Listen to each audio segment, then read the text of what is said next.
Hi guys, nothing like a wet, humid Sunday to bring about an almost complete existential crisis where you're left wondering, oh God, where is my life going?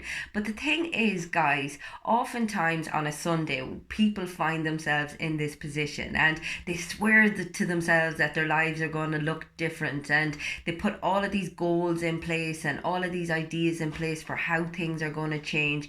And then come Tuesday, things are exactly the same again, and a person's focus just shifts to just getting across the finish line that is Friday. And so the cycle repeats and the pattern repeats, and this is the same for so many people worldwide. However, oftentimes it's not our life that needs to be different, it's our perspective, it's our view of things that needs a little shake up. And that can be fairly difficult to sit with because we live in this society that tells us that hedonic happiness is in the things that we achieve, it's in the successes, it's in how we look, it's in how positive we come across. And ultimately, that's not what it's all about. What it's about is finding meaning, finding purpose, finding a way of being content, and finding a peace of mind that gives you a calmness about every area of your life. And yes, you experience moments of happiness, but you can fully appreciate them as much as you can fully appreciate moments of sadness as well. You know, it's about embracing every aspect of your life and being able to enjoy it for what it is. It's not that you need a better life, it's just that you need a better way of looking at it. So, things that maybe you can take with you into next week. Okay, practice empathy. Now, sometimes people get the idea that in order to be empathetic, you have to have experienced something similar. However, empathy can be practiced, and in order to do that, we have to first of all be present with ourselves. We have to be emotionally aware of our own internal experience. And we don't tend to be good at that because it's not something we're taught early on in life.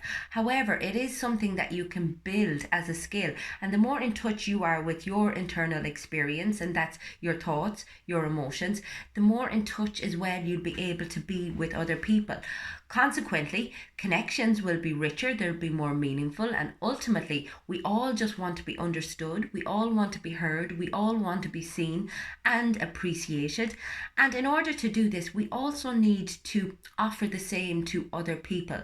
So it's about creating these connections that allow for mutual understanding and reciprocal sharing of stories, and I suppose the ability for everyone to feel valued and appreciated. It's very much about finding your people. Next up, try to keep a sense of humour and a sense of perspective in everything you do. Lower your standards. We have these ideas about our life that basically we have to live up to this trajectory of kind of hedonic happiness, you know, where we have to have a certain career and we have to look a certain way, and we have to have a certain lifestyle and we have to be positive all the time. And it's not realistic, nor does it give us the happiness that we think is going to come with it. Oftentimes, what we should be focusing on is just trying to find a more calm contentment, trying to be able to sit with our internal selves. So it's about focusing on intrinsic motivations as opposed to looking for external validation. I also encourage people to be kind, both to the self. So that means basically it's not just about, you know, having a bubble bath. It's about being able to listen to your internal critic and to change the record a little bit. We all have this really harsh, punitive internal monologue going on, and it's oftentimes the result of our upbringing. And whilst it can be very convincing, it's not always that rational, nor is it true, and it's not helpful or beneficial when it comes to living the life that is actually worthy of us. So it's about being able to change the record. It's about being able to tap into it and saying, this is not what I'm listening to anymore. I am only listening to a voice that is loving, that is respectful, and that is honoring. And if you can keep telling yourself that again and again, you will see your life change? Because ultimately, if you don't have your own support, how can you expect to accept anybody else's? That being said, it's important to be kind to other people. One of the most beneficial things you can do for yourself is to be nice to somebody else, even if it's just a kind word, or kind of doing something that's a little bit out of your way, just out of the goodness of your heart. There's a real good feel good element to that. So it's about trying to find ways to do that as often as possible. Try and stay open-minded. Try and, as I said, practice the whole empathy thing. I mean, literally, we tend to judge other people harshly. We tend to assume that their experience is completely wrong, and I mean, it's a very, very harsh way of living. So it's about understanding that everyone is ultimately doing their best with what they have, the resources that they have. Ultimately, we don't know what anybody else's life has been like, so it is totally unfair for us to make judgments. So try to practice that mentality of kindness. Try to find acceptance in both yourself and your acceptance of other people.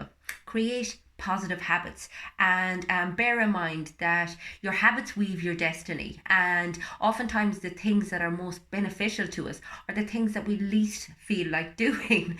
So instead of kind of spending all of your spare time on your social media, or kind of flaked out in front of Netflix, try to do positive things.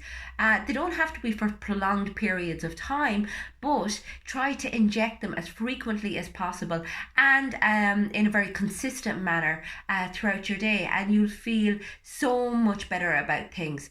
Try to stay curious about life. I mean, it's so important that we try to explore ourselves, explore the world, and explore other people as much as possible. We like to think, right, I know as much as I need to know. I have my job, I have my home, and that's as far as it needs to go. But ultimately, there is so much out there to learn, and embodying a mentality of lifelong learning, of reflection, of open-heartedness, open-heartedness and open-mindedness is so purposeful and fulfilling, and can make you feel like there's so much more to life. So there's just a few things that you can bring into your life and that might be beneficial.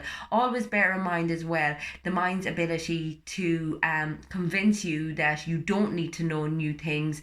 It convinces you the way other people are. It tells you a lot of stories. I mean, they say that it deletes, it distorts, it generalizes. We have all of these biases going on that work against us. So it's about being mindful of those. The confirmation bias, which basically when we have a piece of information or when we have an idea in our head, we tend to look for evidence for it to be true, despite the fact that it may not be. So always be open to the fact that just because you think something doesn't mean that it's actually true. So just a few thoughts going into next week. I hope everyone has a fantastic week, whatever it is that you're doing. If anyone would like to work with me on a personal level with any mental health issue or in a coaching capacity, get in touch on the website. It's fundamentals.ie. You'll also catch me on Instagram and on Facebook. I do regular content on my YouTube channel, which is Fiona Feely. Go check it out. Like, share, subscribe, usual yada yada. If there's anything specific you'd like me to cover, get in touch with me. I'd be more than happy to do so. And if you have a spare few minutes, go check out my podcast with Neil O'Brien. It's called Touchy and Feely. It's available on iTunes and Spotify. Again, like, share, subscribe. Let us know what you think, and I will talk to you again soon.